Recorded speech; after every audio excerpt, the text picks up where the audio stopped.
quite an honor. Rabbi Bruce, thank you so much for coming back. We've had you over to our spiritual enrichment group in the past, and it's been nothing but great, conversations. So just let me say, for those of you who haven't met him before, really quickly. I mean, I could go on. I've had to abbreviate your bio, Bruce, but for those who haven't met him before, Rabbi Bruce Elder was born in. Skip the bio. Don't worry. You don't want the bio? Phi Beta Kappa in Indiana. Okay, later. Later. Thank you. We'll have more time to talk, especially now since the world changed on October 7th. Thank you. We're really fortunate to have you and can't wait to start the discussion. So please go ahead. I would love to get you all both like this way so I can see you. Is that possible? So you can. Yeah, we've got chairs. There's chairs over here. Is that at all possible? Is that? What does he want? I want to be able to see people. Oh, okay. I don't want people behind me so they can hear me too. I prefer it, but I'm not going to push you because you're in a chair here. I can back up. Yeah, we could. I can back up. How about that? I make hackathon nuts on many different levels. The biggest way I make hackathon nuts is on the feng shui way. I really have this thing about seating. I think seating is everything. I spend more time worrying about seating than the actual program. You can get a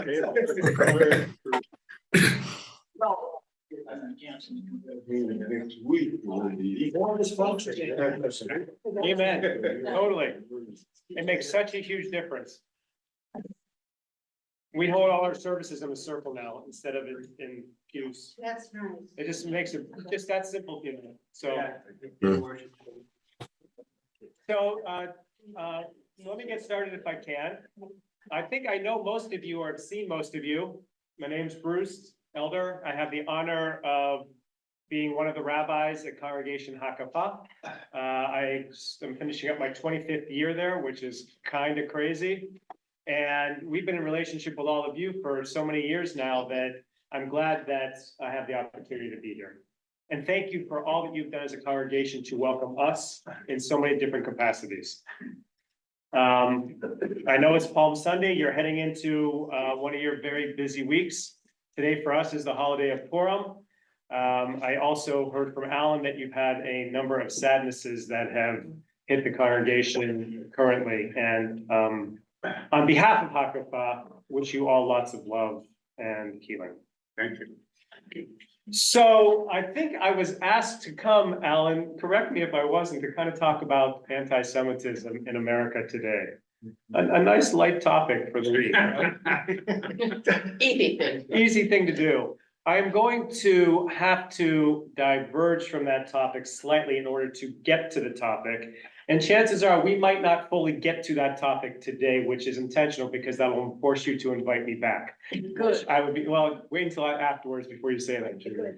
So, and it's not insignificant for me. One of the reasons I accepted to come today, it's the holiday of Purim, and we're really not supposed to work on the holiday of Purim. The holiday of Purim celebrates the book of Esther, the story of Esther overcoming Haman, who and his plot to destroy Jews. So the very theme that runs rampant in the Esther narrative, the Purim story that we're celebrating today, is the very reason why I am here. So I agreed to come because I think it's a nice symbiosis there. And the other thing I want to start by saying is I'm not frontal in general. I don't frontal teach very well because I have learned from Judaism that it's largely a conversation.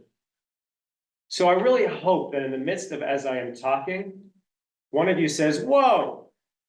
And I don't know if y'all do that here a lot when people are talking, but if we don't do it at Hakafah, something's wrong.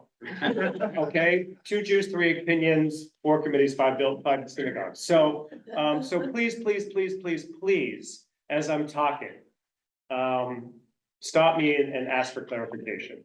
It's there. What I'm going to do today, in order to get us to be able to talk about anti-Semitism in America today and the perceived uptick in it, is we have to go back to, first of all, the kind of the roots of anti-Semitism, which I'm not going to go to in great detail. Well, this is a great week, you could do that. Yeah. I'm not gonna go all the way back to the beginning. I was for a biblical passage today, he said it.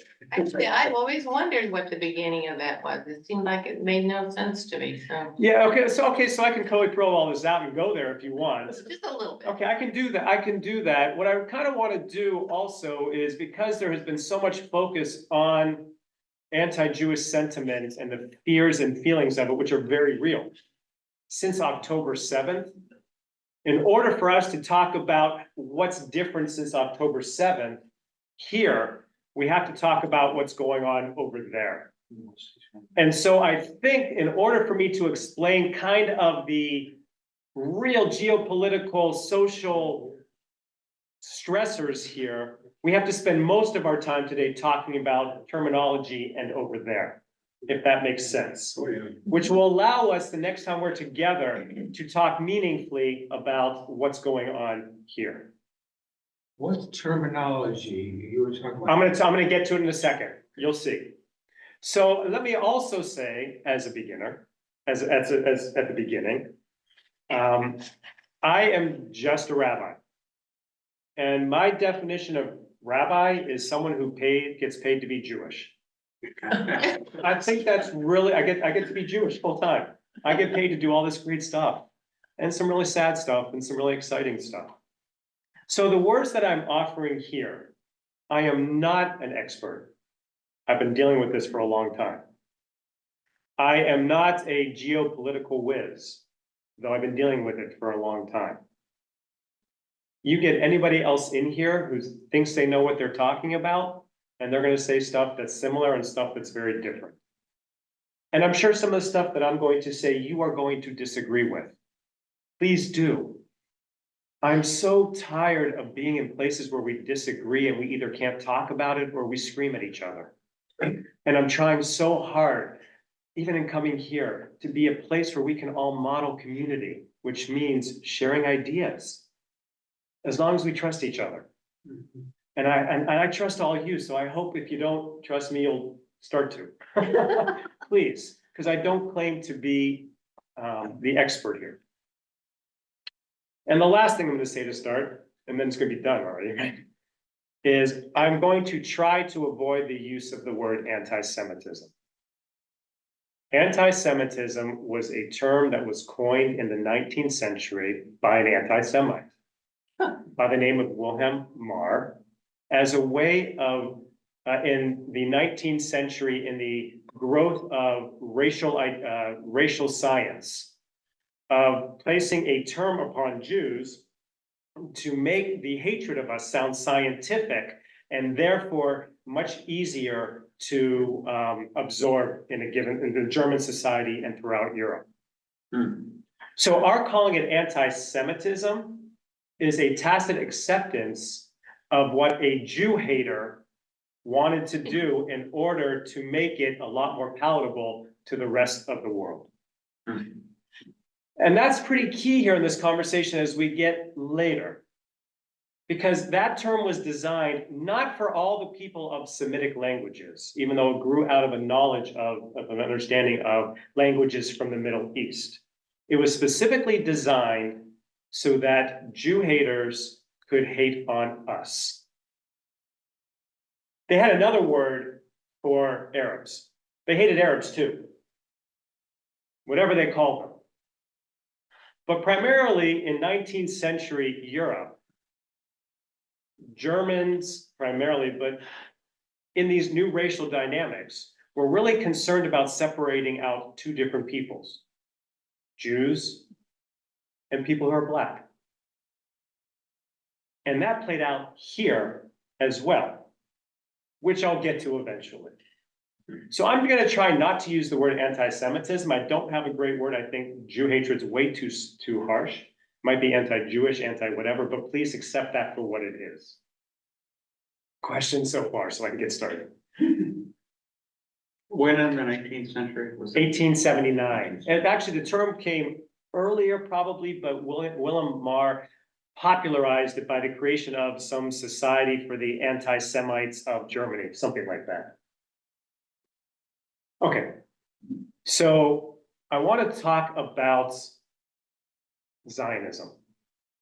Let me back up because you asked about the history of anti-Judaism. Throughout history, people have this really wonderful ability to do whatever we can to other people. I don't think it's in our DNA, but at the same time, I think it's in our DNA. When you read the Bible, if we're honest, the Bible is the history of otherism. And I think that the human dynamic, human history is a balance of particularism, taking care of me, my clan, my tribe, my people, and universalism of knowing that I don't have to take care of you, but the best way for me to live in this world is to be in relationship with you somehow. I'm not talking about you in this room, but in general, other people. That's a real oversimplification of human history, but I'll go with it.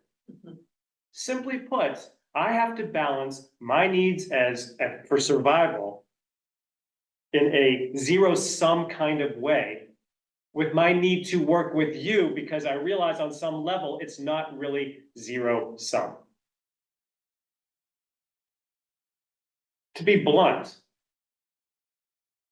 19th century anti-Jewish secular hatred of us did not come out of a void. It largely came from Christianity. In all honesty, and let me be also perfectly frank, that probably the only reason it's because that it worked out this way was because you all won in the Roman Empire and we lost. I do not think for a moment that if the Roman Empire declared Judaism to be the religion of the empire, that we would have been loving, caring, and embracing all of you, and you never would have had a problem. So I want to be, so there is nothing special about us in all of this, and nothing specifically geared towards Christians as I say this. You all won. And in backing up a little bit, when Jesus was alive, it was a tumultuous time in the Middle East. Oh, it's a conventional. Why is this not different? So back to the story, right? There was always the Israelites and the others. All right, so, and in that time, there were lots of groups of Jews that were organized around a particular figure, their rabbi, whatever you want to call it. And they basically all lived together, more or less tolerating each other. Jesus dies. And in the process of Jesus's death, Jesus's followers began to reach out to the pagan world in order to gain adherence.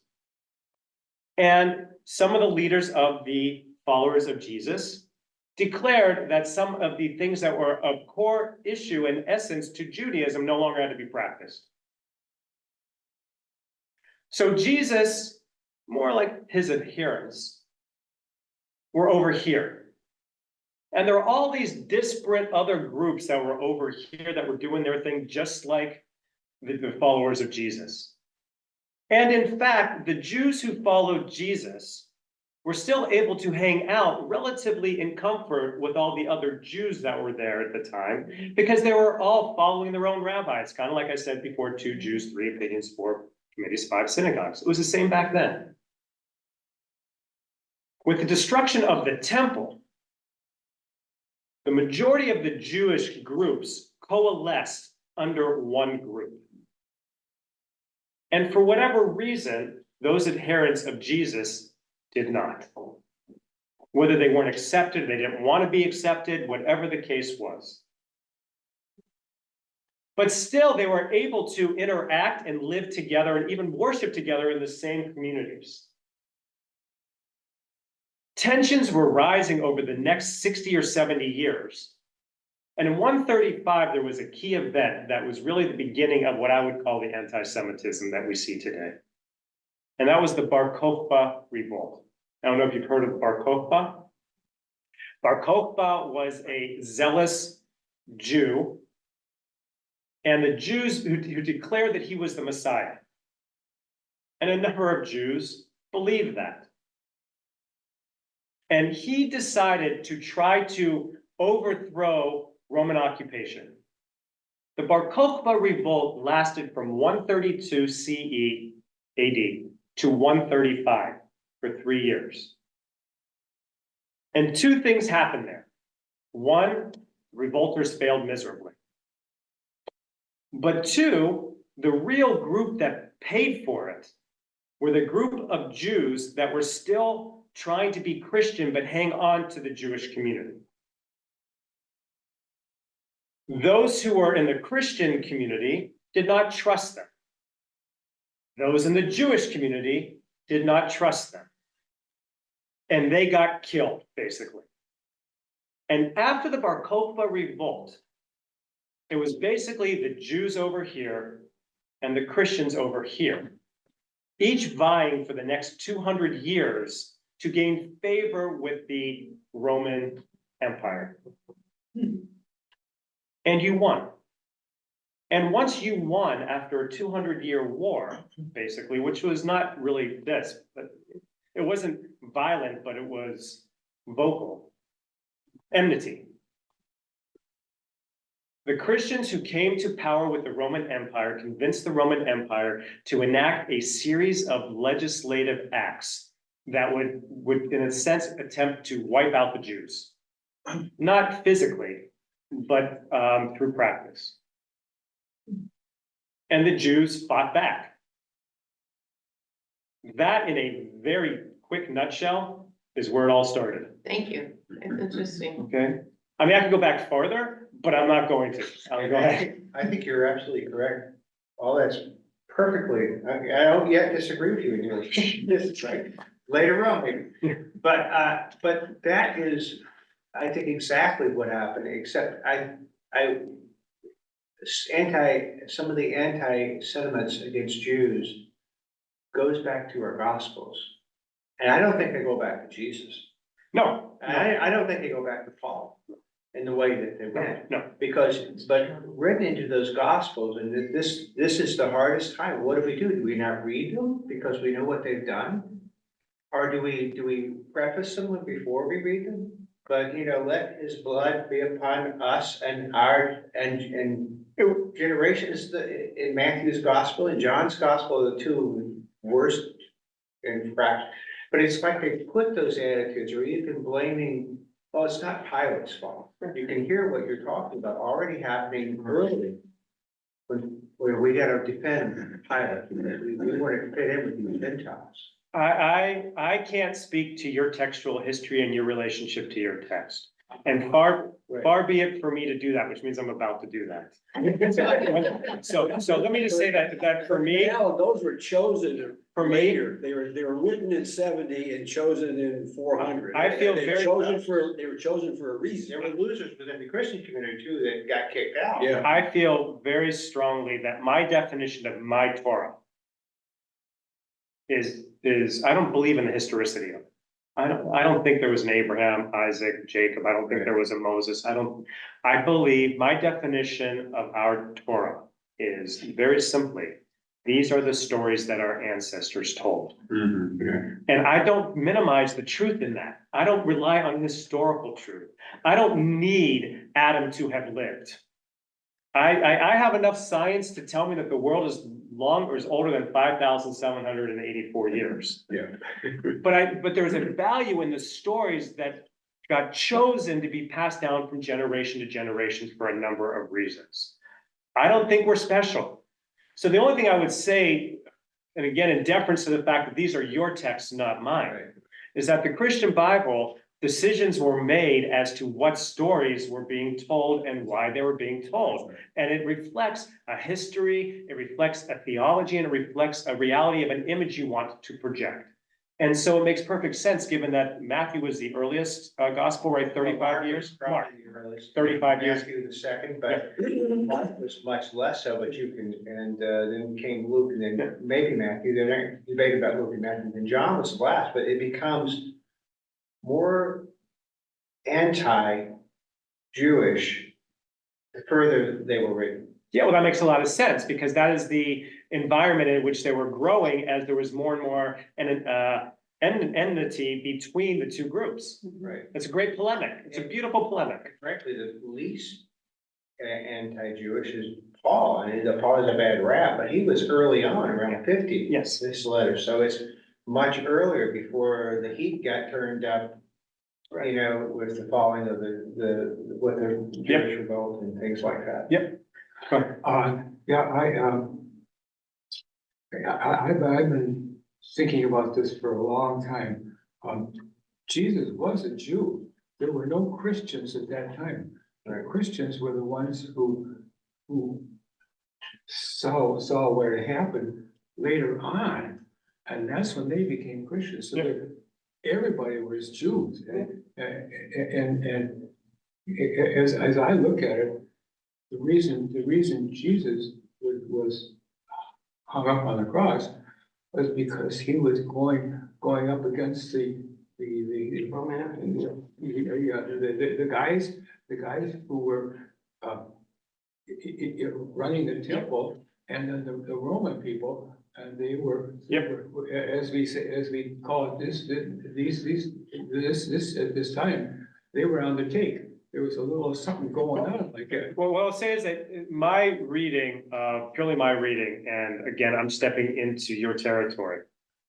My reading of Jesus overturning the money tables for the money changers on the temple was an incredibly heroic Jewish act. Yes. Because what he was doing was, even if, take a step back, you are not allowed to conduct economic business on the Temple Mount. And he saw that happening and made a Jewish law decision. It wasn't, he saw them making the temple impure and therefore unable to have the sacrifices and couldn't take it. The impact of that, of the ability to collect taxes, and an affront, it became an affront to the Romans who saw it as an attack on them. So I think you are right, if I may say that. Right. You want something you want to say? Oh, I don't know how to form this, but seems like back then, there was no science.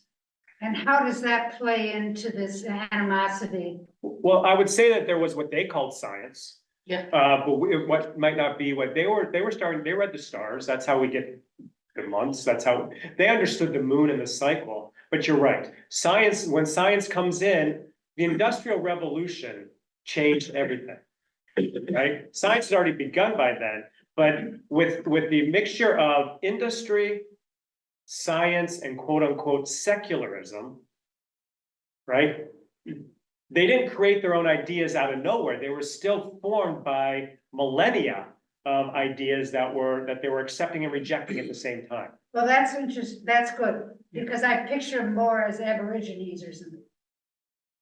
No, not at all. I mean, look, early Muslims gave us math, Yes. right? Right. Gave us zero. They got it. They did. They literally gave us the number zero. Right? You know, imagine living in a world without zero. I do this to my kid who's a math major all the time. It makes him crazy. And you think of paradox, how can there be anything named zero? Exactly. You know, so They preserve so much literature. there's all that stuff. So science didn't even come out of a void, right? Modern science is a development. We're always in a context of the people around us, and we're always balancing universalism and particularism. Right. Okay, and for the most part, particularism wins because we're human. I wish that weren't the case. I wish I were a universalist. I pretend to be. I play one on television. Okay, I really do. At my heart and my core, those of you who know me know I've been involved in universal spaces for my entire adult life.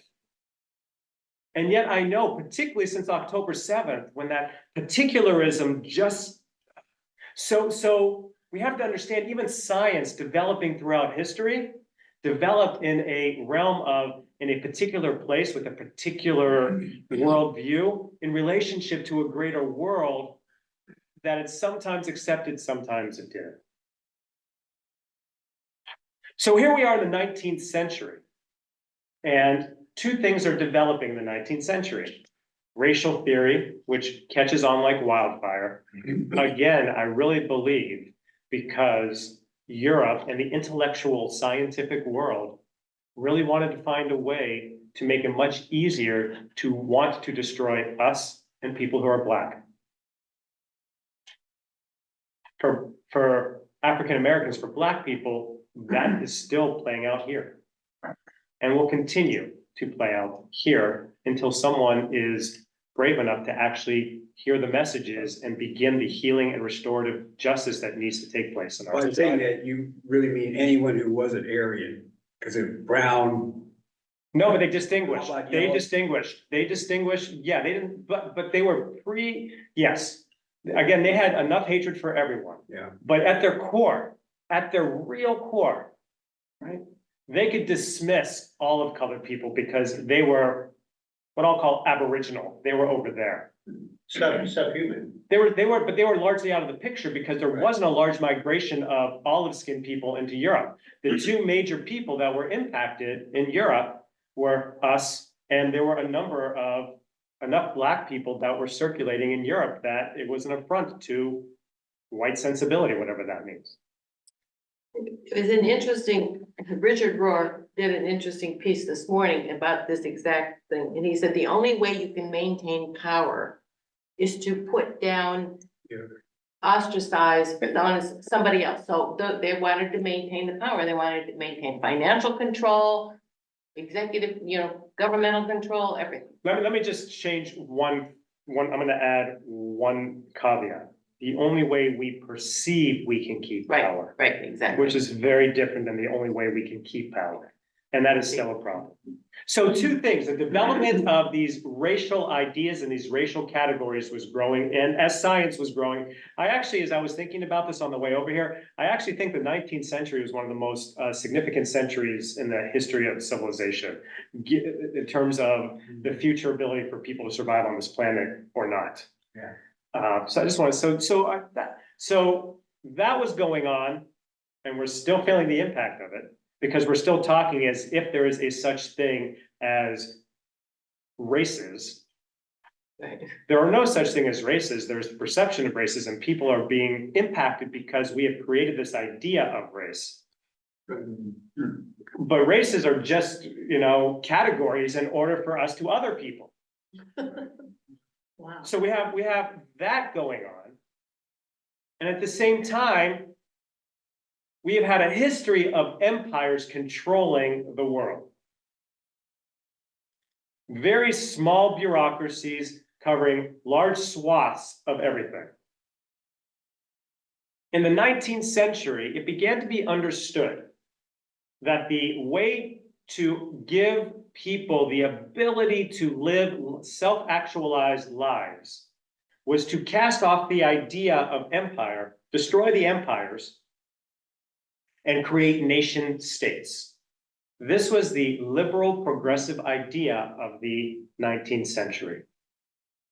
Now, rather than an Ottoman Empire, let the various peoples who live within the Ottoman Empire congregate in their land, establish boundaries, and in those boundaries, they can then become equal players in the world so that all the nation states can live together. And if you look throughout history in the 19th century, from the mid 1800s till about 1950, you'll see the formation of states throughout the entire world as an attempt to do that. Even as the empires were still trying to hang on for dear life. Serbia, Croatia, Burma, the fall of all the attempted nation states that the USSR brought together. I could go on. It was in the Germans, Austrians, Hungarians. It was in that context of nation statism catching hold in Europe, where the Jews were looking at the writing on the wall and saw, wait a minute, we're a nation too. Zionism grew in 19th century Europe out of this idea and ideal of the nation state, that every people should have a place and the right to self-actualize in its homeland in order to be an equal player in the world. If you read Theodor Herzl, which is not easy to do, basically that's what he said. There was initially in Zionism no focus on what became Israel, where we now know it. Theodor Herzl, as a visionary, would have accepted anything. He was actually offered Uganda, which would have been given us a whole other host of problems. All right, and understanding that we Jews had a historical connection to what is now called Israel. That there had been a continuous population, albeit small, of Jews that had lived and returned to that land. That if Jews were going to have their own land anywhere, it would be there. The idea of a Jewish state in Palestine really took root and accelerated over the next 50 years. At its core, though, Zionism, the definition of Zionism is this, in my humble opinion. The Jewish right to self-determination. There has been so much in the news right now about Zionism is racism, and Zionism is this, and Zionism is that, and it's colonial. We're going to get into all those terms as well. Some of those critiques are fair. But you cannot take Zionism as a movement out of the context of its time and its place as it developed and grew. I personally believe, I'm a Zionist. I'm an angry Zionist. I'm a very left-leaning Zionist. I'm a saddened Zionist. I firmly believe that you can't blame us for succeeding in our self-determination. Unless you're going to blame every people equally that has succeeded in creating a nation state. You have every right and even a responsibility, I would say, to criticize Israel and the Jewish people for preventing another people from their self-determination. And that's a line. But to say that every other nation state has a right to exist, but this one doesn't. As other nation states have oppressed the heaven out of other people and continues to this day, look at Turkey right now trying to do it to both the Armenians and to the Kurds, as an example. Look at what China's doing to the Uyghurs. Look at what Myanmar or Burma is trying to do to the Rohingya. I can go on and on and on. You have every right and a responsibility, Dafka, even more so I do, to criticize our expression of self-determination when it prevents another people from doing theirs. But to uniquely say that Israel doesn't have a right to exist and every other country does is absurd and anti-Jewish. And even though there are Jews who are talking about that and say the same thing, and I'm going to come back to them next time we're together, because I respect that of them. I will hold on to that idea that Israel does a lot of things that are bad, but not uniquely bad. And there's a difference between Israel needs to be criticized for the bad, but not as a uniquely bad. Question, react to that, and then I can go on. Yes, Bruce, thank you so much. Can you hear me, guys? Yeah, go ahead, Greg. Everything in the news these days is, American liberals and Christian liberals in the United States pulling their hair out, trying to just let everybody know that I'm not anti-Jewish, but I'm an anti-Zionist. But they're just not using their terms. And, Zionism has just been given a pejorative sense for decades, I think. So thank you. How do we talk about, specifying our terms so we can have a discussion about, look, maybe all people are worried about is Netanyahu and his policies right now. And how would Zionists, how do you talk about a two-state solution, for example? So you just jumped 20 steps ahead of me, because I wanted to talk about the idea, because there's so many more other topics we have to get to before that, I mean, terms, Okay. right? Is Israel a colonizer? Is this genocide? Is it apartheid? All that stuff, we kind of have to talk about a little bit so that we can answer that. But one thing I will say, Greg, which will indicate to you how far left I am on the spectrum of Zionists. I think that Bibi Netanyahu is not a problem, but the symptom of the problem. I think he is the logical manifestation of 50 years of complete disrespect for the Palestinian narrative. Even longer than that.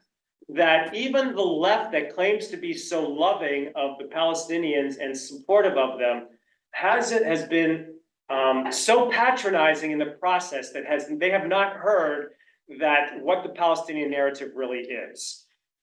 And so it's easy for everyone to push it on Netanyahu, but it really is policies that have been in place since the beginning of Israel's existence led up to the inevitability, sadly, of a Netanyahu, and they're not ready to hear that yet. But I'll come back to that. Okay? Thank you. Didn't mean to rush. No, please, I said, talk to me. If I want to talk about, if I can, about this idea of Israel as a bunch of colonizers.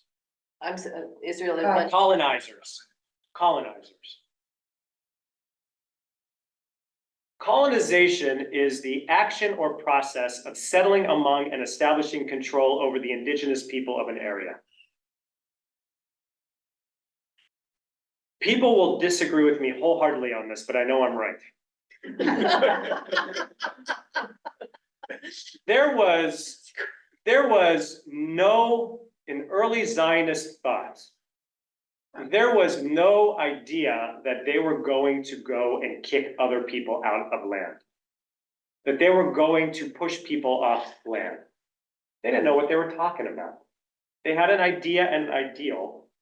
They knew that there was the old Yeshuv in Hebrew, the old settlements, Jewish settlements in Israel, that Jews were going to trickle in and be part of.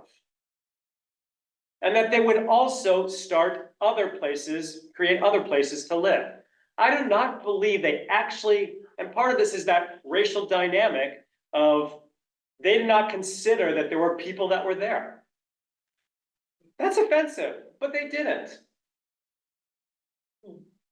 So how did Jews acquire land? I'm going to ask, what I'm ultimately getting at is, how did so many Palestinians get displaced? The common narrative right now, which is woefully inadequate and a complete misunderstanding, willful misunderstanding of history, was that Israel in 1947 and 1948 went village to village and raped, pillaged, and destroyed and kicked and scared people away and kicked them off of their land, so that 700,000 Palestinians lost their land. That is a complete intentional misreading of history. I am not saying that that didn't happen in the midst of war and that didn't happen. But that is not the major way in which Israel acquired land in the 70 years leading up to 60 years leading up to 1948. Ottoman Empire strapped for cash. It is crumbling. Jewish movement in Europe wants to purchase land so that they could come and purchase land and own land to create societies. Tel Aviv is an example of this. Jewish group raises money, goes to the Ottoman Empire, purchases land. Ottoman Empire offers a deed to the land. Jewish people get on a boat, go to Palestine, show up on the land with a deed. There's a village there, or there's a home there, there's a farmland there. Let's call it a farmland, that's easier for right now. And there's a person living on that farmland. Jewish person knocks on door. Excuse me, I have a deed to this land. I'm gonna need you to vacate. Person living there going, what are you talking about? What is this thing called a deed to a land? My family's been here for generation and generation and generation. caring for this land. That's how we determine deeds. Read your Bible. Because how did people acquire land in the Bible? One of three ways. You buried somebody, you built an altar, or you dug a well. Those are the three ways you acquired land in the Torah in ancient Israel. Okay, and so many folks have been flowing through there in different, different people, tribes, what have you. Arabs were largely Bedouin, and some started to settle throughout all of the Middle East and settled in this parcel of land. Why? Because it is called the Fertile Crescent. From Egypt to Iraq, the end of Iraq, the Fertile Crescent, the way station into it was Palestine. So people settled. So a Jew would go knocking on the door saying, I've got a deed to this land sold by the person who owned, the people that own this land. And the Palestinians are like, what are you talking about? We don't deal that way. So whose land is that? That began some of the tension. The Jews have the support of the Ottoman Empire for legal tender. That's number one.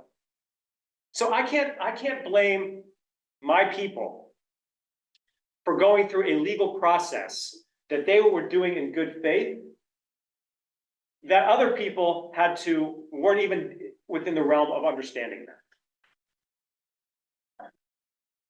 Excuse me, did Ottoman Empire have the authority to? They were the empire. British Empire, they asserted their will. Every empire, the Austro-Hungarian one, that's how they did it. There was no deeds to, So we did. The Ottoman Empire bought into a Western mentality because they needed money. And they had the right because they were the overseers. Way number two, that Jews acquired land. So much of that land was unplowable, unlivable. It was no man's land, no woman's land, no people's land. Jews found out where that land was, went and lived there and died there, and created that land that no one was living on, no one claimed, and claimed it. Is that colonization? You might think it is. I think that it wasn't, because there was no one living there and no one tending the land and no one claimed a deed to it. Migration. Migration. Like the Wild West, right? Yeah, but it wasn't in big numbers. And I guess the Wild West wasn't in big numbers either. It wasn't. Now, there were places in which Palestinians were living, and by and large, there was some deeding of that, so that was part of it. I don't have the numbers here because no one really knows. There was no deed office of deeds of the Ottoman Empire. We know that a number of Jews trickled in doing this way, and most of the Jews who came in to try to make uninhabitable land habitable went back because of the malaria, largely. So many Jews died of malaria trying to create this kind of land. Can you give us the date? I can't. Yeah, I would call it beginning really in earnest around, now it started trickling in the 1880s all the way up through, That late. yeah, all the way up through, I'm making this number up because you're putting me on the spot, but I'd say 1940. 1940, maybe not that late, but pretty much so. Okay, so that's the second way that Jews were able to acquire land. Number three, there were Arabs on the land who sold their land, as if possible, to Jews because they needed the money. Number four, in 1947, as war seemed inevitable, surrounding Arab nations said to the people living in Palestine, there is going to be a major war. We are going to crush the Jews and drive them into the sea. Go away until it's over, and then you can come back. And people listened to that. And number five, leading up to the war and in the war, in many places, Jews in the midst of the war cleared out villages and razed the villages. That's a lot of different ways to acquire land. If in war is a colonization, I consider that war. if you think you're legally claiming land, not to remove people, but to build a society that ultimately remove people, is that colonization? I don't consider that, but I can see how people do. The closest I can come to colonization is the fact that have you heard of Sykes-Picot? The Sykes-Picot Agreement in 1916 was an agreement made between the British and the French as a way of cutting up the Middle East as the Ottoman Empire was dissolving. They're the ones who chopped up the land and gave us Iraq, gave us Syria, gave us Lebanon, gave us Jordan, even gave us Saudi Arabia as a country. The Brits, in their empire way, loved nothing more than the idea of a people doing their dirty work. Seriously. So by having this group of people that was motivated by nation statism to come in and provide more European people there, the Brits thought that benefited them. So in 1917, they had the Balfour Declaration, which acknowledged the right of a Jewish state in the land, of a Jewish homeland in what is now Palestine.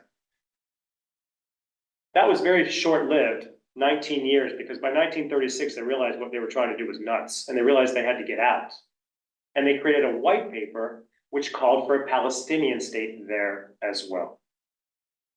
If there was any kind of colonization that you can call colonization of Jews coming into Israel, Palestine, it was at the hands of the Brits.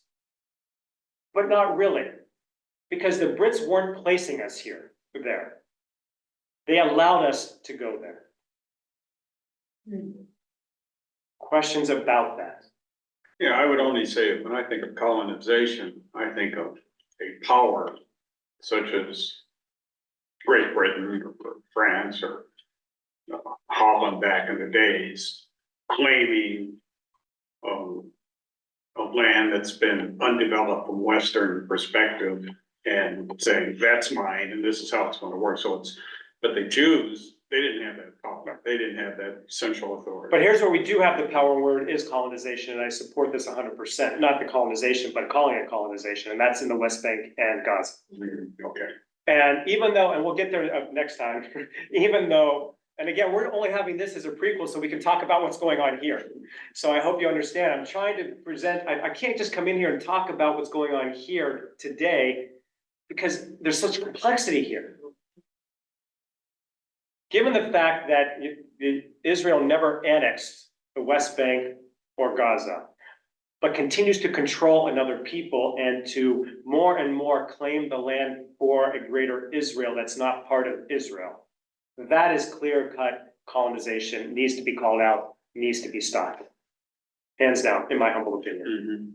But in terms, I agree with you in the process of building the state. Yeah. There are horrible ways and historically reasonable ways that Jews acquired land as they formed what became the state. Can I talk about genocide quickly as part of this? Lovely. And then I want to, and then if I have, but I'd also think, I want to talk about genocide here, and I also want to talk about the term Palestinian. And my understanding of how the Palestinian nation state national movement develops. I'm going to do that second, and I do that with such attempt of understanding that I don't know what I'm talking about, but I still want to offer that too as part of this conversation. But first, genocide. Genocide, by definition, is the attempt to eradicate a certain people from the face of the earth. If Israel is committing genocide in Gaza and the West Bank, it is the worst job at doing a genocide that I have ever seen. Given the fact that the Palestinian population in Gaza alone has almost doubled in the past 10 to 15 years, there has been absolutely nowhere any organized, state-approved, state-sanctioned, state anything desire, especially from people who came out from the concentration camps, to line Palestinians up and shoot them, put them in gas chambers and what have you. Are there ideologies that wish to drive Palestinians from the land that call themselves Zionists? Yes. Has it ever been the desire of the country to actually do that? No. 20% of Israel's population are Palestinian residents of Israel who participate fully in society. They are discriminated against. They are oppressed. They are on the Supreme Court. They are in the Knesset. They make up somewhat of 50% of doctors in hospitals.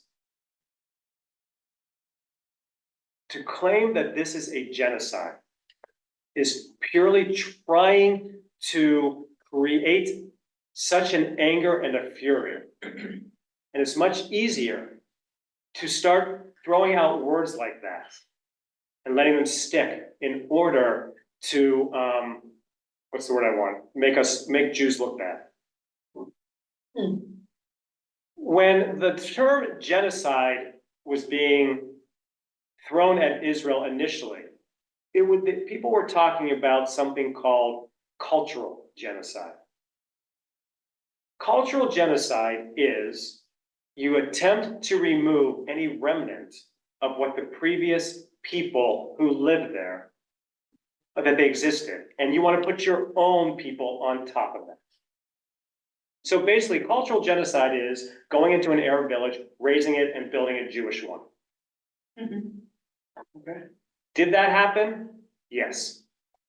Yes. We could criticize that, and I do. There are organizations that exist to buy up Arab land in order to get rid of Arabs there and to put Jews on it. I do not support those. I refuse to support them. I speak out against them. Let us understand, however, and I hate using the word but because it seems like I'm trying to disavow what I just said and I'm not. Let us understand. What's the first thing the Taliban did when they took over Afghanistan? Do you remember the big Buddhist statues that were there that they blew up? What has America been doing ever since its creation, as it went through and it's wiped out every population that comes in and settles over a previous population, wipes out the previous memory of the previous population and builds upon it. What's the first thing that the Palestinians did in 2005 when they became the de facto rulers of Gaza? They went into all of the areas in which the Jews lived, wiped them out, and built upon it. This is called history. And there is a study of this called archaeology. By very definition, archaeology uncovers layers of societies. If you want to accuse Israel of culturally wiping out the people who lived before there, go for it, you should. Just don't do it uniquely to Israel. And if you're going to call it genocide, make it a universal one. And so I think that's really key here as well. Questions about that? Is this helpful? Yes. Oh, yes. How many more minutes do I have? Do you have to go right now? Do we have 6 minutes? do. I'd say another 7 5. minutes. Okay, so let me do one more thing if I can. And I hope you'll invite me back, because I really do want to talk about anti-Semitism in America. But all of this is so necessary to understand the explosion of anger that's happening here on the left. My people on the left, I am left. I'm proud to say that to you, and I love you if you're not. Right? The explosion of anger around this idea of the intersectionality between the Black narrative of America and the Palestinian narrative over there is so fraught and so, there's so many misunderstandings tied to that. But it's so tied into all of what we're talking about here that I need to do this. So let me talk quickly, if I can, about the Palestinians. Any Jew who tells you there's no such thing as a Palestinian people is a racist. I'm gonna use that phrase, a racist. There is a such thing as a Palestinian people. There wasn't a such thing as a Palestinian people 125 years ago, but there is a such thing as a Palestinian people now. Palestinians as a national identity can be traced as early as the first decade of the 1900s. Particularly in the north of what is now Israel, as more and more Jews were starting to settle there, there were some local tribes and clans that were saying to themselves, uh-oh, we got to do something about this. And they started to organize. Prior to that, they were just tribes and clans that were part of the Ottoman Empire, just like there are still Bedouin tribes all over the Middle East to this day.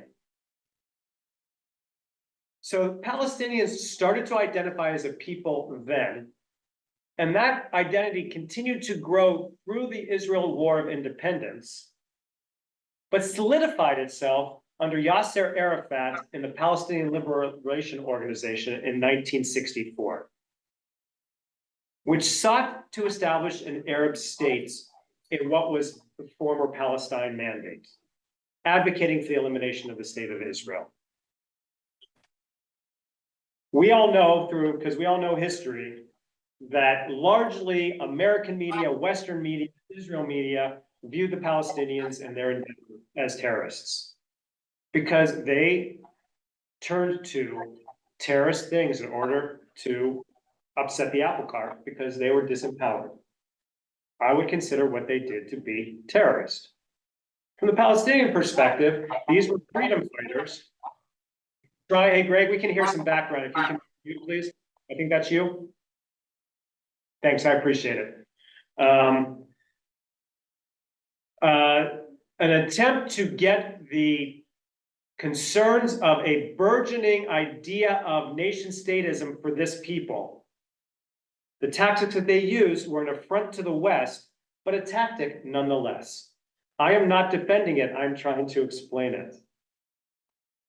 They morphed from a largely terrorist organization to a legitimate political entity, largely in the 1990s, with the Oslo attempt in order to make peace between the Israel and the Palestinians, hopefully leading to a two-state solution. To suggest that there was never a Palestine is also not true. A Palestine as a state was established in 1947 by the UN when Israel was established. The Jews accepted it, the Arabs didn't. The Arabs Did not. And I can understand why. We had all this land and you're giving me half this land, and then you expect me to accept half this land? I can understand why they didn't. It saddens me that we're still in this state, which we'll get to. Okay, that being said, to say that there was never a Palestine is incorrect. And to this day, there are parts of what that Palestine was that still exist. The West Bank and Gaza. And there's other disputed territories, part of Jerusalem, some people say the Golan Heights. That my hope is that in the future, there will be a Palestinian state, and I hope it's sooner than later, in which they will be able to formally claim that land, and the world body will claim and acknowledge that. May it happen in the next 6 months. I'm serious about that.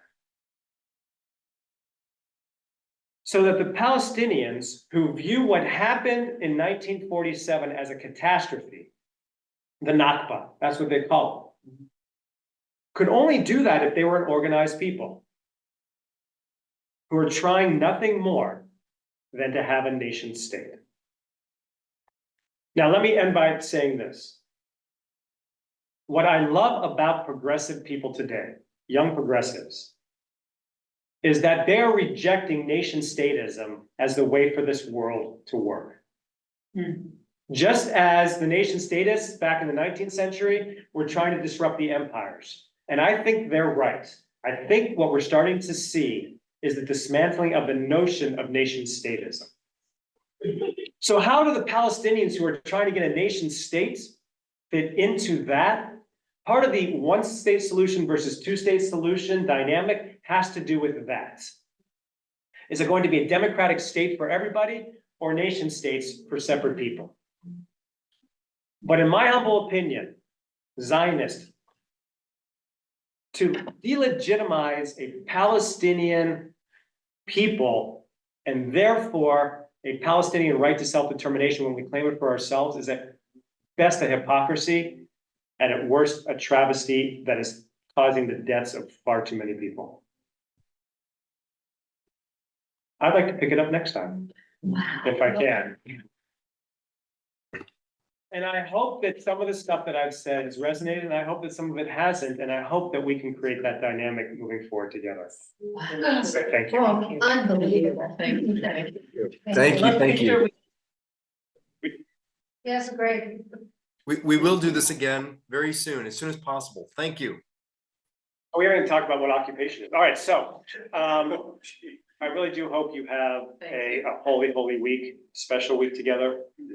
Like I said, with everything going on in the community, between Jeffrey's family situation and others, I just, lots of love to all of you. And a continued thank you from Hakapa for all that you have done for us here, for all that you continue to do for the community. And we hope that our relationship continues to grow. And vice versa. Thank you for coming. Take care. Happy Purim.